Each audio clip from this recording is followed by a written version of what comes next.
Okay folks, welcome back to Tim's Do-It-Yourself Club. And what my little project today is, a few months ago I installed new porch lights on my front porch, but the mounting brackets were not quite up to par. Things didn't really work out. The two screws right here and right here that hold the fixture up, they're a little long. As you can see when I push it back, the little knurled knobs that hold it up, the studs are a little bit too long. So what I'm going to do today is secure that bracket and cut those studs off where it'll hold my light up against the wall, up against the vinyl. And as you can see, they'll rotate. So I'll show you when I come back how I'm going to fix that bracket from rotating. So stay tuned and we'll learn something together. So the first thing I'm going to do is turn the power off. Now this switch here in my foyer, it goes to motion lights on the end of my garage, so I can leave that on. This switch controls my foyer light.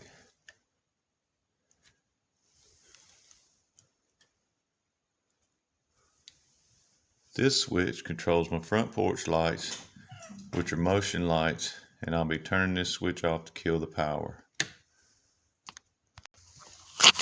First thing I'm going to do is grab my step ladder so I'm able to reach the fixtures.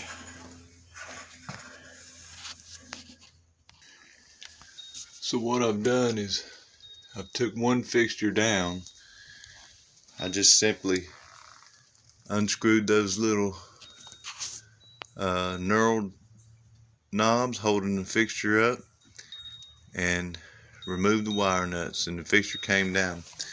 Now what I'm going to do, if you can see the bracket here, you see how it's designed to rotate.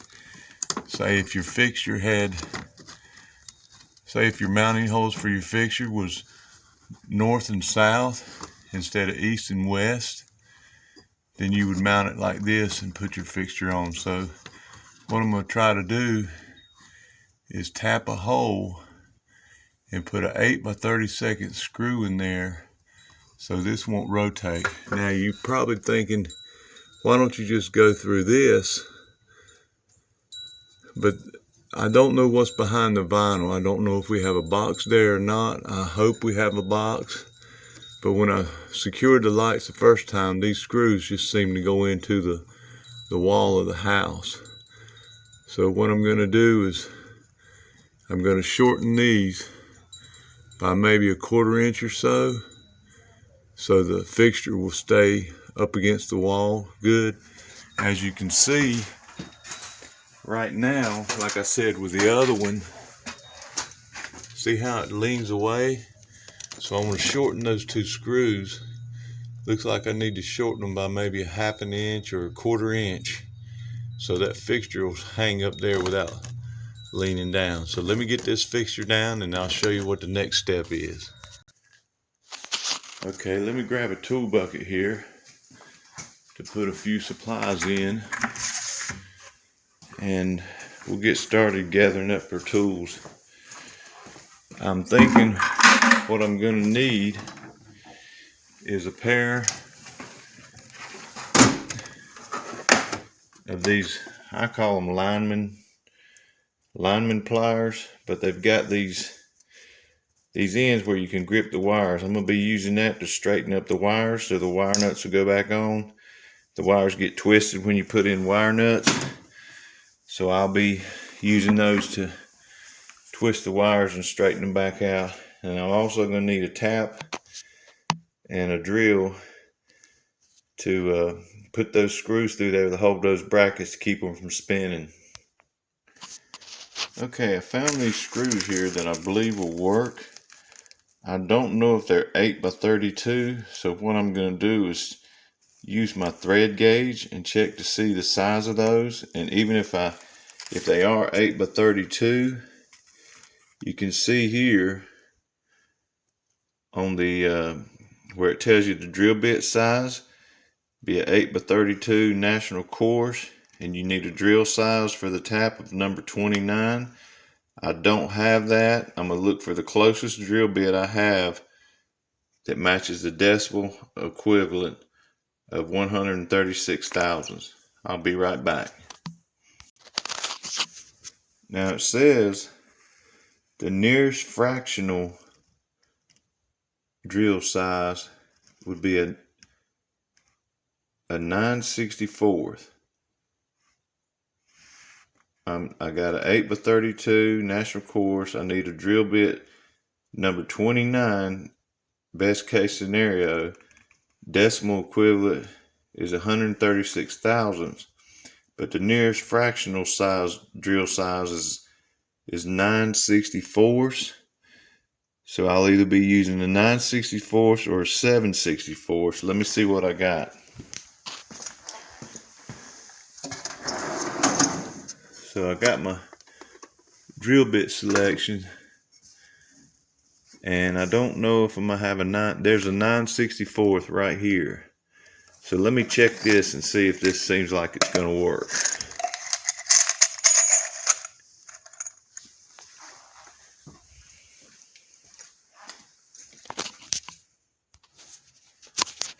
So I got my thread gauge here, and let me see if I can find an 8/32. I'll be right back. Okay, I told you wrong. It's a number 8 screw, 32 threads per inch. So it's an 8/32, not an 8/32. So this is the 8/32. The nearest drill bit I have is I think it's the 9/64. It's not exactly what it calls for, but I believe it will work. Okay, a 9/64 was too big. It said the next size down was a 7/64. It was too big. Next size down that I have is a 3/32. So if I compare the drill bit to the screw,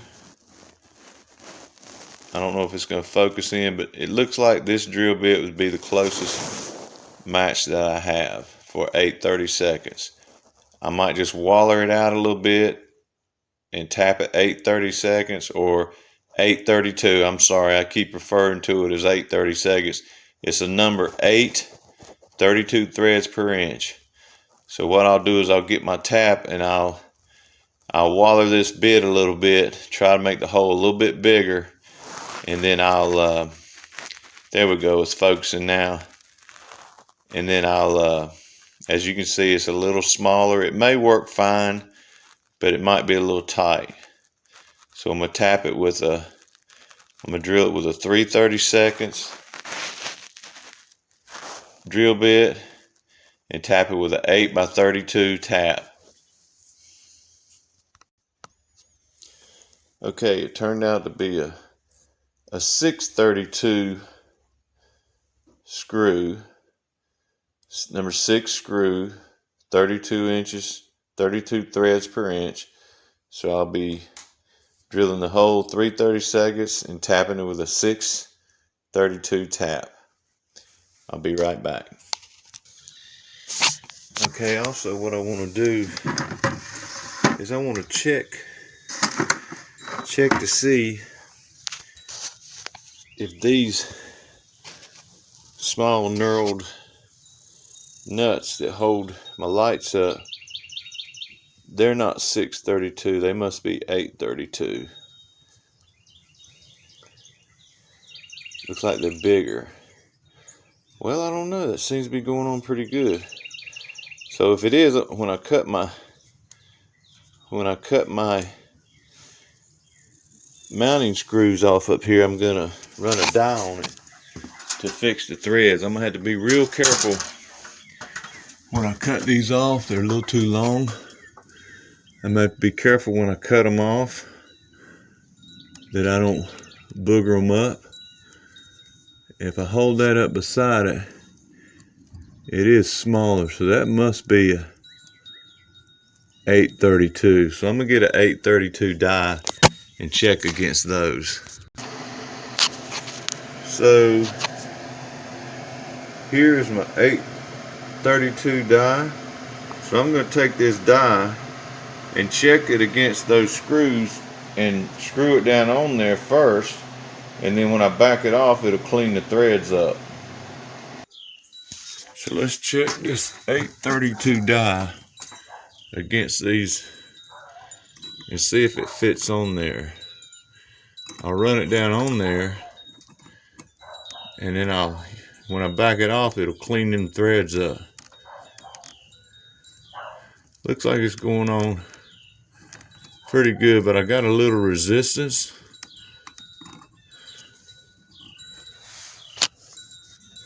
Let me check it out a little closer.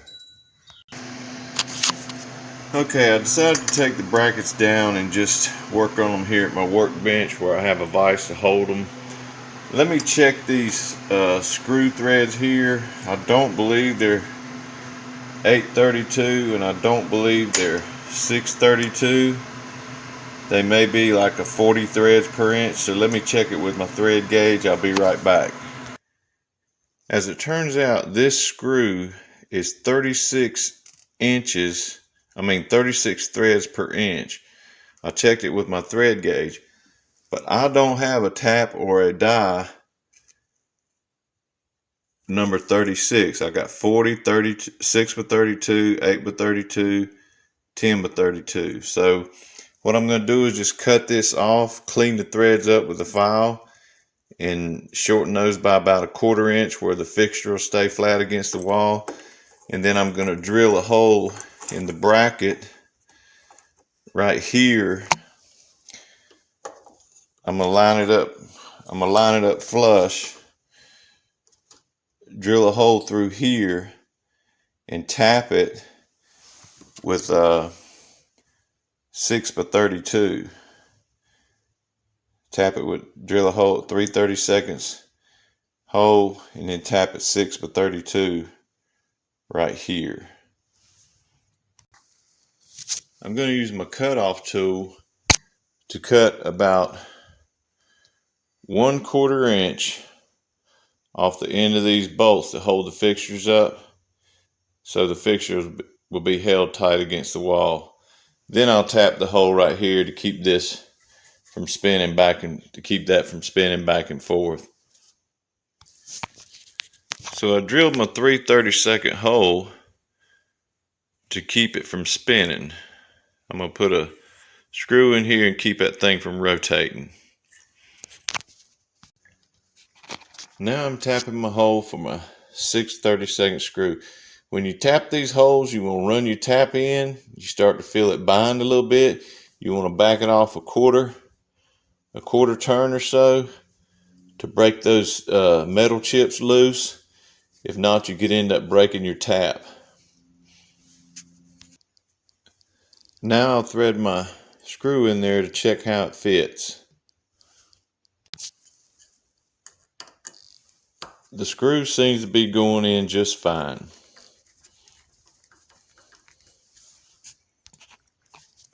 Since the screw fit just fine, I removed the screw, and now I'll put my mounting screws back in the bracket. I got to remember that they go in the inside holes. Now that I'm getting my screws back in, I'll take my bracket over to the bench grinder and grind these burrs off.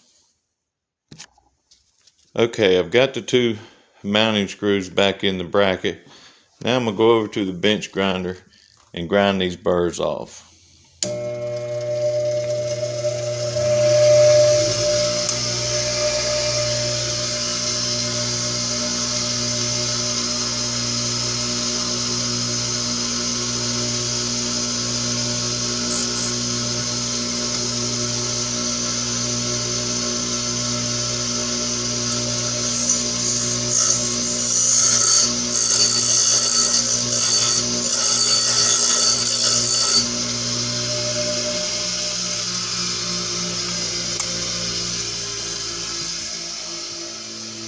And I'll run my die down through it one more time to make sure the threads are still good, and in case that burr went over into the hole. Drill the hole in the second bracket. Now I need to tap it. I noticed when I opened my tap and die set that some of my taps was not in the proper place. It's like they weren't being held secure. I used to have a foam, piece of foam that went down over this and kept everything mashed down. When you close the lid, that foam started deteriorating. So what I'm going to do is cut a piece of cardboard to go in here, and hopefully the cardboard will help hold these taps and dies in place. Take care of your tools and they take care of you. Okay, so I'm going to measure across here, and it looks like I need a piece of cardboard about 9.5, 19.5. So I'll get that cut. Okay, I got the cardboard cut.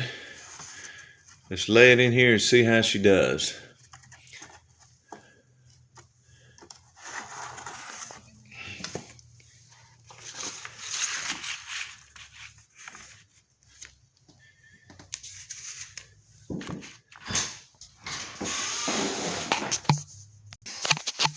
Let's see how it fits.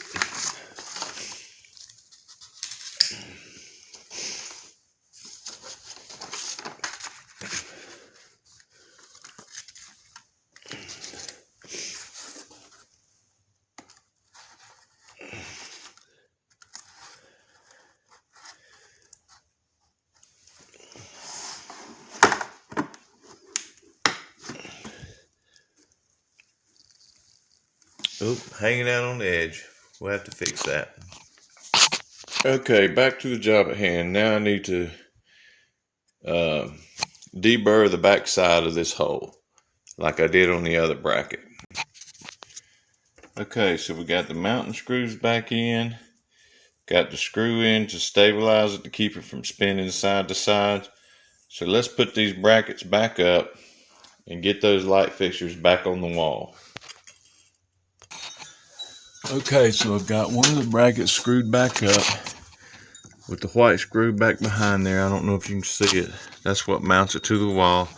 Then I rotated the bracket until I could line up my screw that holds it to keep it from spinning around. If you remember at the beginning of the video, part of the reason I'm doing this, or really the only reason I'm doing this, is because my light fixtures would spin on this pivot on this bracket. So I want them to stay straight up and down and not lean to one side or the other. So let me get these wire nuts back on here. Just put all your blacks together and all your whites together, and I'll be back. Okay folks, I'm back. We reattached black to black and white to white.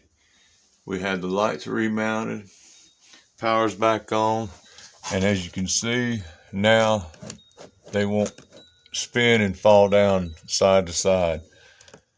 So if you enjoy my videos, give me a thumbs up. If you want to learn how to do it yourself projects around the house, I promise my videos will get better.